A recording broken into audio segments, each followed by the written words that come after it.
really, really well. And there's so much stuff in this that you can't predict.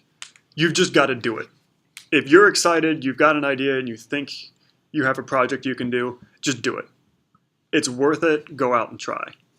The interesting part was really making this all fit within standards at times.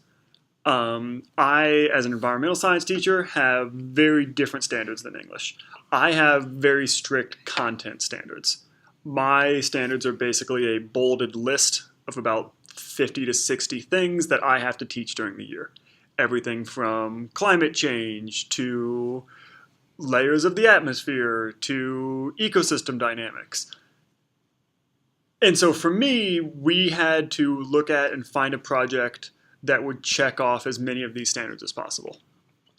And then on the flip side of that, you have the English standards, which are, for all intents and purposes, the opposite of science standards in that our content is largely skill-based, and the content we use to teach these skills is ubiquitous. It's everywhere. It's all over the place. So, for example, I could teach the same 8 standards using The Great Gatsby as I could with an issue of the National Geographic or even a current events article from the week previous.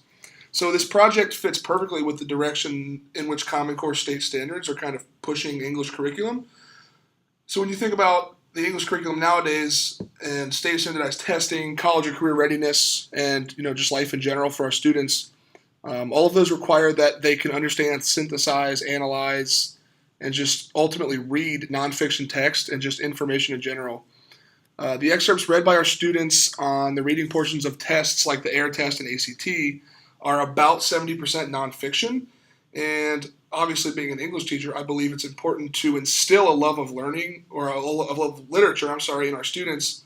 I also believe it's vital that they can, pick up a newspaper and read it during an election year or read those instructions in that brand new chainsaw they just bought, how to change the oil in their car, things like that, all that nonfiction stuff. So just like their standardized tests, the majority of what most students read after they graduate high school is going to be informative or technical writing, something that is currently an underdeveloped skill in traditional English classrooms. So when you look at this project that we're about to show you, considering all of the things that students had to do throughout, being able to research, write about, design, and implement something like a functioning hydroponic system in a classroom setting is not only practical, but it's pedagogically ideal.